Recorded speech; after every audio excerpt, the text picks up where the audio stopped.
اذان و اقامت کے کلمات.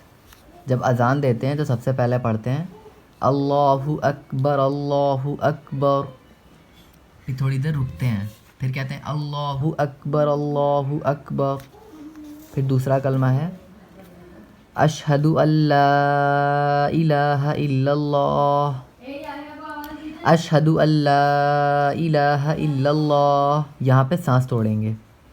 اشہد ان محمد رسول اللہ، اشہد ان محمد رسول اللہ.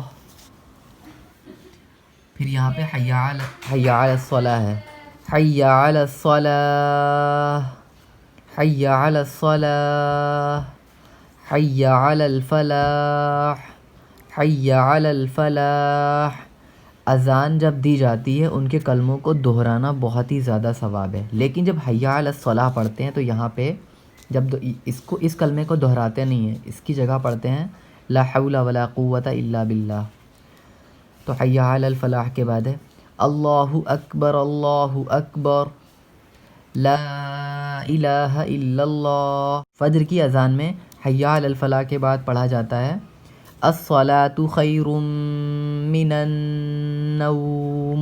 پھر یہاں پہ تھوڑی دیر رکتے ہیں، پھر پڑھتے ہیں الصلاۃ خیر من النوم. ان کو بھی 2 ہی بار پڑھا جائے گا فجر کی اذان میں حی علی الفلاح کے بعد.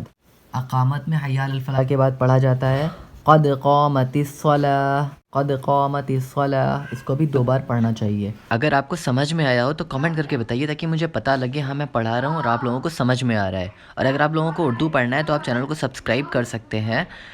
جزاک اللہ خیرہ.